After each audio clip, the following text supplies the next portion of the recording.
Hey guys, before starting the show, I just want to take a minute to talk about our good friends over at Bitwise, the $10 billion global crypto asset manager. On this show, we talk a lot about all the big stories. What's driving markets? What does the data tell us? What are you people missing? And as you already know, crypto is playing a much bigger role in macro. So it's becoming more and more important to really understand the stories driving crypto. Why is Bitcoin going up? Why is Bitcoin going down? What are the institutions doing? What are people missing? That's why Bitwise launched the weekly CIO memo, a quick summary each week of what's really moving crypto markets.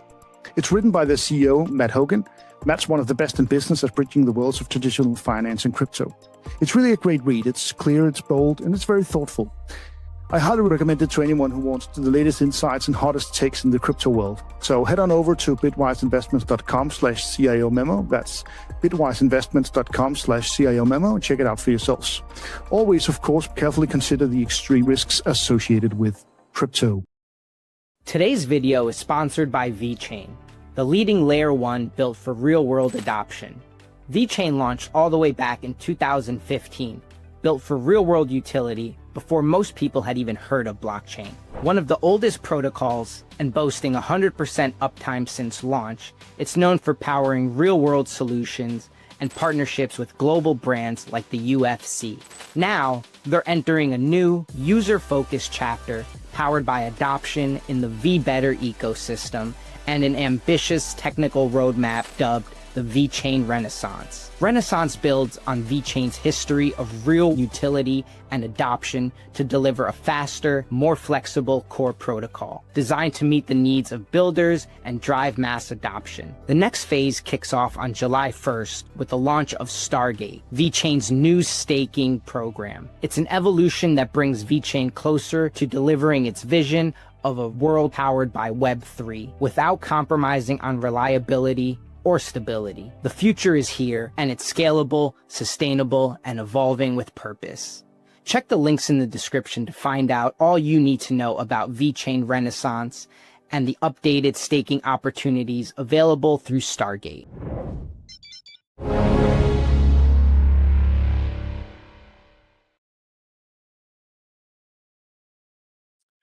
Hello out there, welcome to another edition of Macro Mondays. It's that time of the week again. My name is Mikkel Rosenvold and I'm joined as usual by my co-host Andreas. Welcome to the show, Andreas. Thanks very much, Mikkel. We have a great show for you guys today. We have lots to talk about, non-farm payrolls, inflation outlook, trade deadline coming up, oil production hikes, lots of great stuff to talk about. Also a new take on the banana zone, but we'll get back to that, Andreas. First of all, let me remind you guys that this is our free show at Real Vision. We're also doing a lot of publications and articles and shows behind the paywall. You have to be a pro subscriber to that, so check out realvision.com for options on that. Bear in mind, however, that although we aim to be as actionable and accurate and thorough in our research, our trade ideas, as we say every week, might be sometimes maybe good, sometimes maybe shit. There we go. Okay, Andreas, before we get to the show here, some big news on our end. We've been a part of Real Vision for quite some time now. But now we're taking it to the next step. We're moving in together with Real Vision. We're entering sort of a joint venture. We're moving all our operations to Real Vision. This will be the place to go to find all our research and publications in the future. Really excited about this, Andreas. Could you just put a few words to it, what people can expect? Yeah, we've been friends with benefits for a while with Real Vision, and now we're getting married in a sense. So we're basically moving our entire research offering to the Real Vision platform. So it is the exclusive place to find us going forward. And we've had, very fruitful discussions with the Real Vision team ahead of this. We're very keen on joining the Real Vision family, as we've now officially done. And you should expect our research offering to grow a lot. I think we'll have a lot of synergies with the existing Real Vision research team. And, by all means, this is going to be a great addition to the research offering already existing there. And I cannot stress it enough. The Real Vision platform is where you'll exclusively find our content going forward. Absolutely. Just as a little service note here to existing customers of ours, please check out our website, stenoresearch.com, for more details on how to make the transfer to Real Vision if you're not already part of that. If you have any questions, please reach out to us via the form in there. So great stuff. We're going to be doing even more on Real Vision. That's always a real pleasure. Andreas, we have a lot of ground to cover today. I want to jump in with the chart you just sent me on Swedish inflation.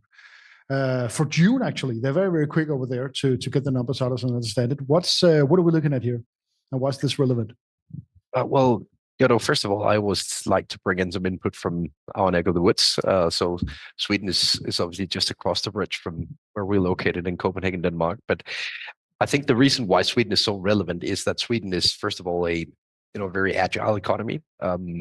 It's kind of the most open, trade-orientated economy in Europe. So it's, in a sense, it's kind of the South Korea of Europe. South Korea is also very open, trade-minded economy in Asia. Singapore could be another example, right? But these small economies with a very swift impact from global headwinds or tailwinds, they often offer some early clues on what to expect from the rest of the world, maybe say 4 to 6 weeks later. What you have here is a snippet from the Bloomberg terminal taken just a few hours ago.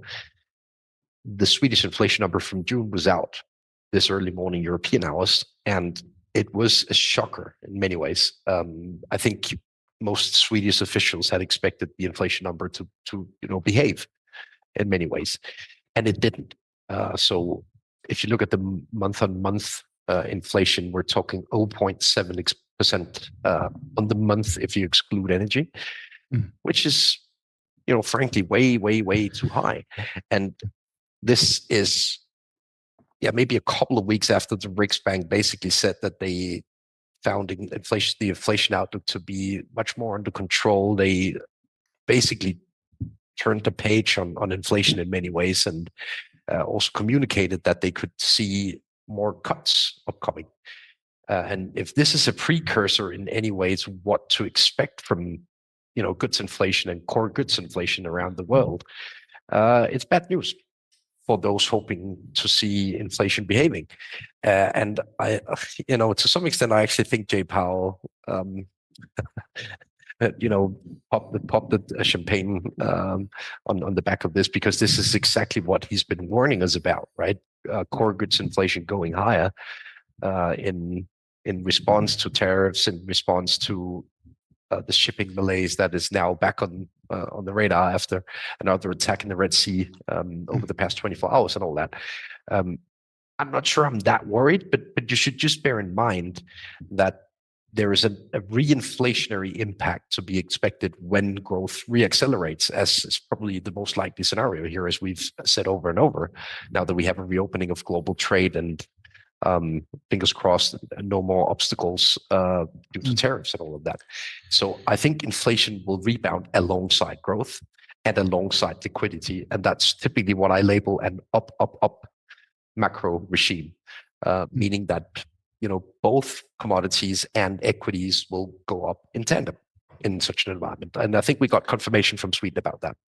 Yeah, still very visible, the effect of the low oil prices, especially on a year-to-year basis, 0.4% effect on that.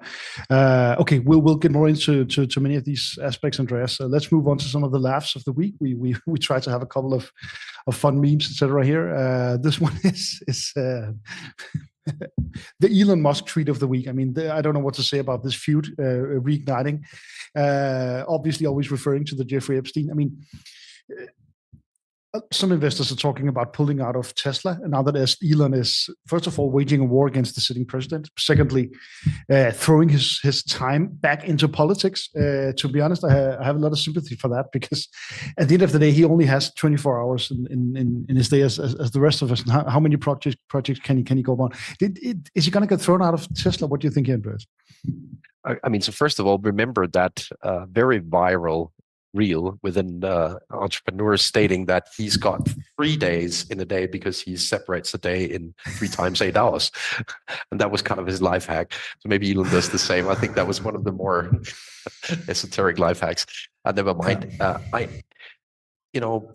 This is obviously something that is back as this theme after the big beautiful bill was passed last week, and Elon is obviously mad at the existing parties for voting the bill through, and he's been very vocal about campaigning against Republicans voting this through Congress. So that is the whole backdrop behind this hilarious tweet. I don't know whether it's that hilarious, to be honest, but the point here is, Mikkel, that the America Party, at least it's officially announced from Elon Musk now, but I'm not really, of course, he can never run for president. No. And I'm not sure who's willing to pick up the baton. I think that's how you put it in English, right? Who's willing to run that project, especially given how volatile Elon has been lately, right? It's not an easy task to be, put in charge of that project. So do you think it stands a chance in this party, Mikkel? No, because the Republican Democratic Party, that whole structure is so deeply rooted in American system. Remember, this is all the way down to local sheriffs in small towns, to school boards are being essentially this bi-party dominated by that. So it's very, very, very hard. If anyone can do it, it's probably Elon, but it's probably going to be a matter of him getting a couple of people elected across the country. To be honest, I think he would be much wiser to spend his time on something else. But it's admirable, and at least this shows to me that the entire Elon going into government thing was never that calculated, or was never really a business move, because then he would have stuck on. I mean, this is right now where we're finalizing all these trade deals. This is where he was supposed to bring value to Tesla. And he's waging an open war against the president. So yeah, I don't know. It might be time for Tesla to move on. I don't know. It's fun to watch. Another fun one, Andreas. you sent me this. Just Donald Trump doing a Joe Biden move, essentially calling the Japanese Prime Minister Mr. Japan. I think we should stick with that, Mr. Denmark over here. That's a great one. Andreas, let's get to some of the hot takes of the week, and admittedly, they are also in the laugh category, perhaps. This one from this is the new banana season. This is Ethereum against Bitcoin over the past 10 years or so, I think. Where the prediction of alt season. So any analysis here, Andreas, on the forum? No, I don't have a lot to add outside of this being an amusing technical chart, obviously. But I think we're kind of still waiting for the PMIs to pick up speed in the US. I think we're maximum 3 months away from that. So I still think there is an old season upcoming. But the penis zone is one that we have to admit that we're in right now. If I'm to be appointed as subject matter expert here, I can guarantee you that it will be a short penis zone. That's all I have to add. Not erect. So now, okay, let's move on, Andreas. This is getting out of hand. Should we talk a little bit about the July 9th deadline that we're getting close to, Andreas? Yeah. There was talk of 90 trade deals in 90 days. We haven't really gotten that. You could argue that we've got a few. We had some sort of pact with Vietnam, some level of understanding memorandum with the UK, some sort of truce with China. Now the talk is that Trump is signing letters, the very, very big letter presidency this of obviously announcing tariff levels in certain countries. But then a new deadline is emerging. We always have a new deadline, August 1st. What's this all about? Well, I don't know. Is this the deadline? Is it not the deadline? My best guess is that if they see some progress, then they're not going to use this as a firm deadline against the big trade partners, right? We're talking the EU, we're talking Mexico, Canada, even though a trade deal is actually in place already with these countries. We're talking China, we're talking Japan. Some of the big, trade partners, they will likely not see a huge retaliatory tariff impact already this week, unless, negotiations break down completely, and that's basically not what I see. And I've communicated this many weeks in a row. I consider the trade war old hat. And that's why it kind of annoys me that we need to spend so much time on it against this week, because the market is obviously very focused on the rate of change, obviously, and as long as we don't go back to April 2nd, which I find almost impossible, then we should put this behind us in many ways. I think the tariffs are here to stay. That's also important to note. We'll get back to why in our theme of the week, but we spent too much time on this trade war, in my opinion, and we'll hopefully get a confirmation on that this week. That would at least be my base case right now. Also, Scott Bessent, he was on CNBC just a few hours ago, and he's trying to communicate a very upbeat message. That's at least how I read the tea leaves right now around this trade war. Let's just move into that, Andreas, because we published an article last week about who's in Trump's good books. This seems to be very idiosyncratic on Trump's behalf. He's making the call in these individual countries based out of his gut feeling almost. I wanted to do a little quiz. We prepared a little beforehand here, Andreas. Which countries are the most likely to get trade deals? And just as it is on Polymarket, it's sometimes very, very hard to make very specific what constitutes a trade deal, etc. Anyway, we mentioned a couple of countries. I can go first with the EU. I think that's one of the biggest ones, of course. I think the EU is moving in the right direction on how to handle Trump. I'm seeing some signs on that. Might go completely down the drain still. They've narrowed the issue down to some very, very tangible areas like cars, like bourbon, like very, very tangible stuff, and they're including the automotive industry, for example. They're bringing them in and say, okay, we're going to have some tariffs, but maybe we can get them lowered if you promise to make some investments into the US. So they're trying to get sort of the same output that the Gulf states did during Trump's visit there. Get a number on the table, X billion dollars, X trillion dollars, whatever you can do. And I think that is the way, essentially, give Trump a number. And this is very hard for the EU to navigate, but I think they're moving in the right direction. We could get some sort of memorandum of understanding, one-pager agreement, some have talked about. The first one, I don't know if very many knows this flag, even Andreas, you can introduce that. Yeah, I asked you to find Madagascar's flag, so I'm not. I honestly don't know whether you found the right one. But the reason why Madagascar is interesting is that it kind of constituted one of the most bizarre cases back on Liberation Day. I can't recall the exact tariffs rate that they were that they had to deal with at the time, but I think it was like plus 80%, something like that.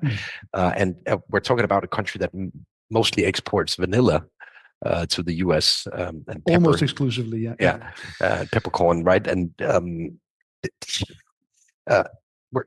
and obviously they don't buy anything from the US. No. They can't afford it. They can't afford it. So do we get a deal with a country like that? They've got a very, very specific product that the US consumer needs. And they're not buying anything from the US. So will they get slapped big tariff in their face? I hope not, because that would be a very bad move. So let's see how they handle these mini countries. They obviously probably don't set a lot of time aside to negotiate with these guys, right? But that's why I brought it here, because it's an interesting micro case. Yeah, and it's very parallel to the infamous banana discussion in the Congress, where Howard Lutnick, I think it was asked, well, how about bananas? Oh, you can just produce them in the U.S., then there'll be no tariffs. Well, you can't really produce them in the U.S. You might be able to produce bananas somewhere, but I don't think you can produce vanilla within the contiguous United States. So that's a good example of that. Okay, Andreas, I put in Indonesia and Australia as well for two different reasons. Just very quickly here, Indonesia is very, very strategic for the U.S., just like Vietnam is. I think it's likely that they will have some paper done with them. Has geopolitical consequences. Australia could be an easy one to do, like the one with the UK. So that's why I put them there as sort of an easy bet here. You put in India and Mexico. What are your thoughts on them? Yeah, so India already offered zero tariffs in return. They had massive tariffs on, for example, food. So import tariffs from the US. So I actually think that they put an offer on the table that they could decide to go go on and press accept with the U.S. administration. So I think India is a decent, safe choice to be invested in. I think China is a safe choice. I didn't include China here because we already have this memorandum of truth, whatever you call it. But China and India, two big Asian players, they have some level of understanding already with the U.S. administration. I think that's important. We've been decently upbeat on Asia, continue to be so as a consequence of this. Mexico, I included it because it's been a toxic discussion this weekend with the turmoil in the streets in Mexico that we saw this weekend. But I actually get the impression that Sheinbaum, the Mexican president, and Trump, that they have a tremendous relationship, or they've actually built a relationship over the past quarters. So I'm also a bit more upbeat on Mexico's behalf than Canada's, for example, even though we obviously have trade deals in place, at least until they're no longer in place between the countries here. So the point is, we actually have most of the relevant trade partners listed here. I'm actually most scared of behalf of Japan, because it's such a big issue that Japan is one of the big exporters of cars to the U.S. domestic market, and they're not really willing to do anything about it the other way around. So I haven't driven a car in Tokyo, but I think it would be very, very difficult to ride a Chevy over there. I think that's one of the reasons why. It's the same issue in Europe. So there are some practical obstacles, right? But the point here is that the export mix of Japan to the U.S. is one that annoys Trump a lot.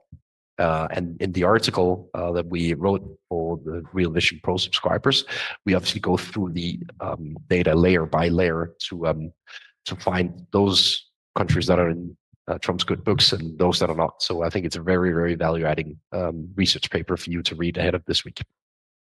So, Andreas, let's just quickly touch upon a couple of topics before we get back to the main theme of the week and our tips on that. Big news out of the OPEC meeting this weekend. They're going to do a much larger production hike than anticipated. They're rolling back the production cuts faster than expected. They believe they have buyers for this. The Saudi Arabians actually kept their coal prices relatively high. So we are seeing peak production levels almost. We're seeing it out of the US and also the OPEC countries approaching that. Obviously keeping oil prices relatively low. There is a matter of how much more can they produce. The OPEC countries, Saudi Arabia has a lot of capacity, of course, still, but it's that is going to be an issue at some point. How much more can they do? And that is also, I believe, my take on this. You can respond in a minute, Andreas. Is that Saudi Arabia is still waging a price war essentially in oil. They have done a complete U-turn on their strategy of keeping oil prices high. They're trying now to regain market share because they have the lowest costs. It's as simple as that. And very specifically, I think they are perhaps targeting US shale oil, which has much, much higher production costs. And I think we are at a pain threshold for US shale oil. So interesting. I think obviously this, in the short term, this plays into Trump's playbook of keeping energy prices down, as we saw on the initial chart in Sweden. This is helping keeping Western inflation in check tremendously. But let's see. Obviously, the demand picture is going to decide this. Just a single note here. I had some questions on the restocking on the U.S. Strategic Petroleum Reserve. Yes, it's happening, but it's very, very slow. It's very, very tricky. And actually, the Senate pulled out the part of the big, beautiful bill that was allocating just north of $1 billion to this. So this is not what's driving oil prices. It's the global demand picture is quite strong, and there seems to be buyers for these. For that reason, Andreas, I think we could see oil prices still go a little bit lower. You differ a bit on that. What's your take on oil here? So my take on commodity prices is that the tricky thing is to get the demand picture right. The easy thing is to get the supply picture right, typically, right? Mm-hmm. And we've put the Iran moves behind us. We know that OPEC is adding supply on a monthly basis. We're talking about a supply hike in August, by the way. So just to clarify that, they're discussing one in September as well. Typically, they only add oil when they're decently comfortable doing so. So I also think, despite this obvious price war ongoing, that they have grown increasingly comfortable with the economic outlook and the whole demand side of the question. So I think that we're higher when we're talking about prices October 1st, and I have a high confidence in this call. So we traded oil both on the long and the short side around this whole bombing of Iran weekend, and now we're leaning long again. We're leaning long a lot of commodities. On the back of this whole reopening of global trade, the reopening of global manufacturing and all of that. So I actually think that we're seeing uniformity in economic surprises around the globe in a positive sense. They're all pointing in the same direction. And I know that right now, and it's been a volatile day again, it's so easy to create a whole narrative that we have something to worry about again. But assuming no major hiccups from this week of tariff negotiations, I actually think that we're on track towards a recovery here. Yeah, and a further drop in the dollar would obviously aid that call as well. So let's see. We differ a little bit here, but we're still allowed to. It is very much politically driven. So let's see what happens. Any remarks, Andreas, on the non-farm payrolls from the end of last week? I just want to add that you should not be overly concerned with the job creation around 100K or 125K in the US because of the tectonic shifts that we're seeing. And we can get back to discussing what we're seeing beneath the hood in the labor market. But you don't need a high non-farm payrolls number to keep unemployment in check, given what's ongoing with the border police and all that. And we're actually seeing a decline in the labor force now. Many economists will warn against this, but I actually think it makes sense. And it's probably the part of the Trump policy mix that is mostly misunderstood by economists worldwide. It's by design that they want the labor force to shrink. It's by design that they want a weaker dollar. A lot of it is intentional, which is something I typically miss from the discussion. That fair enough, these are the consequences, but it's by design, it's by intention. That they're seeking these outcomes. So by the end of the day, the labor market will obviously be impacted by the shutdown of the border. It will obviously be impacted by ICE returning illegal aliens to their home countries and all of that. And it's actually a major shift. So let's have a look at the theme of the week, which is the labor market, and we can go a bit into detail. Maybe. Yeah. We can start out with this chart, which also featured in your was it this week, the Steno signals? I think you had it in as well. The year-on-year change in U.S. tech employment.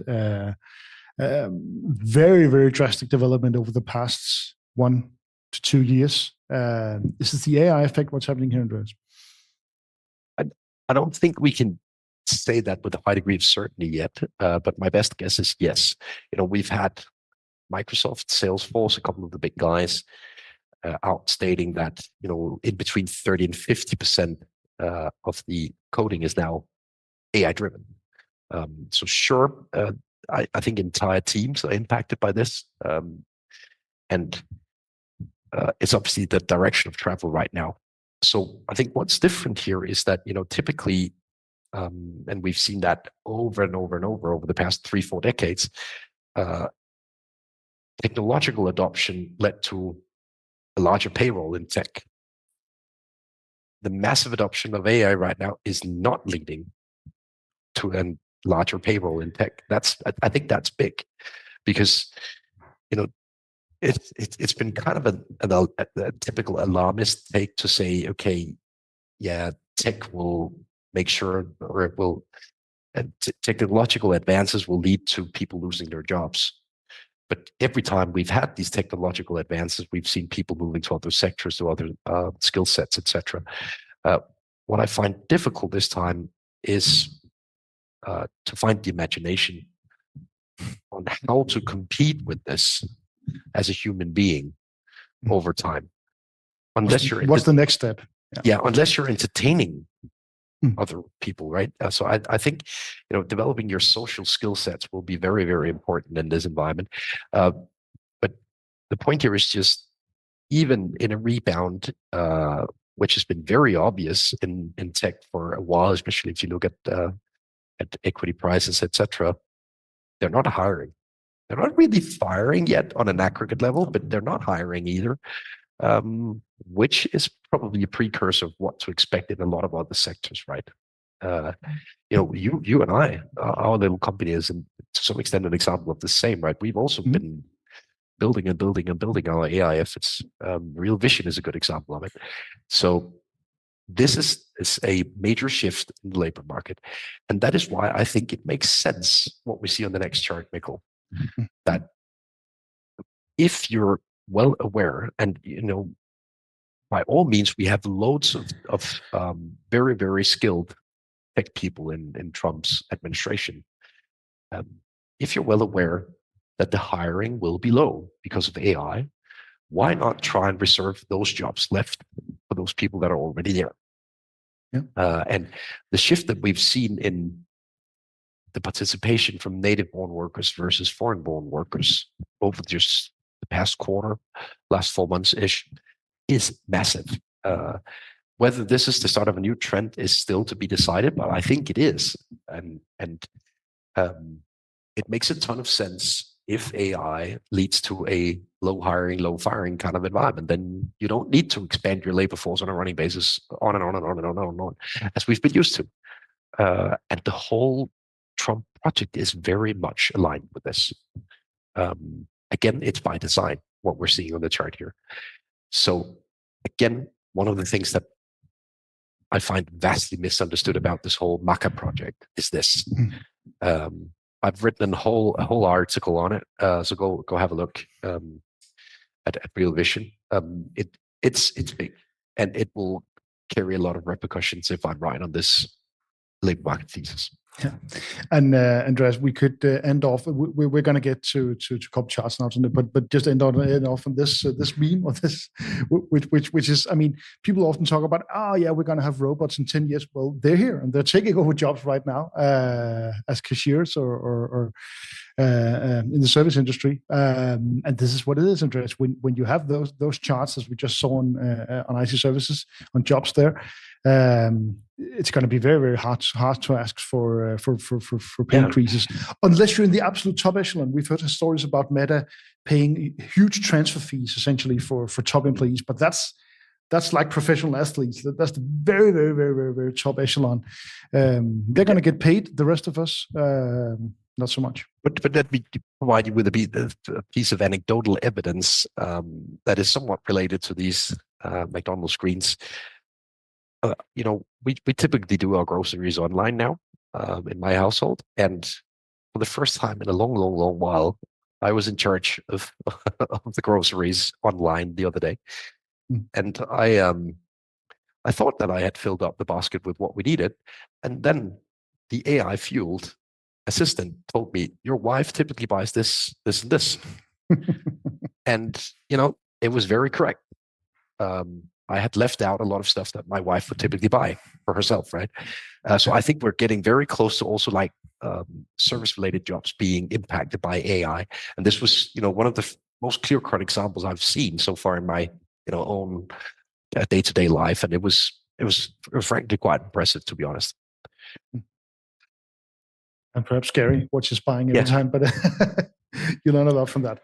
Okay, Andreas, any final remarks on your positioning in markets or other trends here? Yeah, so I'd like to show two charts. So the first is on China, and I consider China a pretty safe bet this week.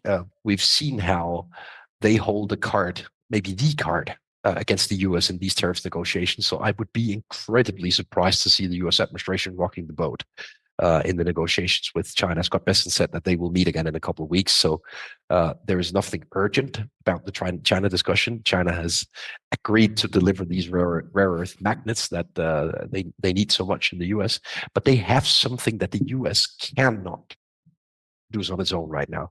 The EU is not. Which is a major difference when you negotiate, right? So the whole notion that Trump holds the cards I agree to a large extent, but not against China. So China still looks like a decent value play. You can see the earnings per share in Hang Seng Tech versus the Hang Seng Tech Index in dark blue. It could be one of those value plays that will gain a lot of traction this year.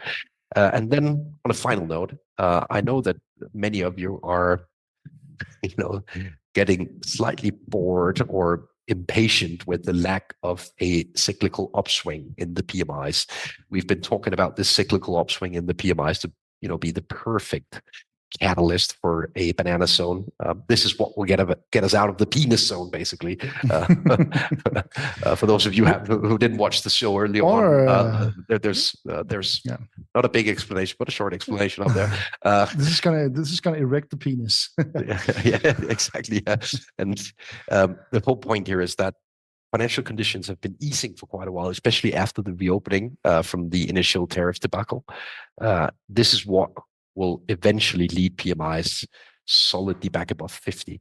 And the zone where we go from, say, 48 to 53 is typically the most aggressive accumulation zone for risk assets, for altcoins and all of that. So I think you need to be patient still. I think it's 1 or 2 months away, max. Great stuff, Andreas. 1 or 2 months. That's acceptable for me at least. Thanks for watching. Thanks for joining the show, Andreas. Thanks to everyone out there for watching. We'll be back with another show next week. No summer vacation for us yet. In the meantime, check out all our publications at Real Vision. And as mentioned, if you're an existing customer at Steno Research, please check out stenoresearch.com for more news on the merger that we're doing with Real Vision, essentially. So thanks for this. We'll be back next week.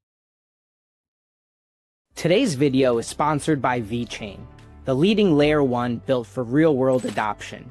VeChain launched all the way back in 2015, built for real-world utility before most people had even heard of blockchain. One of the oldest protocols and boasting 100% uptime since launch, it's known for powering real-world solutions and partnerships with global brands like the UFC. Now, they're entering a new, user-focused chapter powered by adoption in the VBetter ecosystem and an ambitious technical roadmap dubbed the VeChain Renaissance. Renaissance builds on VeChain's history of real utility and adoption to deliver a faster, more flexible core protocol, designed to meet the needs of builders and drive mass adoption. The next phase kicks off on July 1st with the launch of Stargate, VeChain's new staking program. It's an evolution that brings VeChain closer to delivering its vision of a world powered by Web3 without compromising on reliability or stability. The future is here, and it's scalable, sustainable, and evolving with purpose. Check the links in the description to find out all you need to know about VeChain Renaissance and the updated staking opportunities available through Stargate.